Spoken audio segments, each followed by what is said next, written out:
Niday natin mga paps. Gumagana na.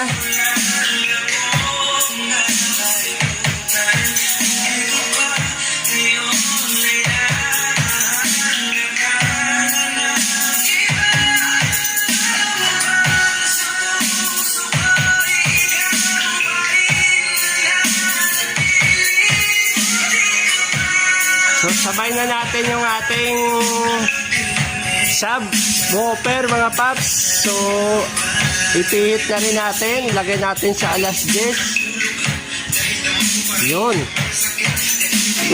So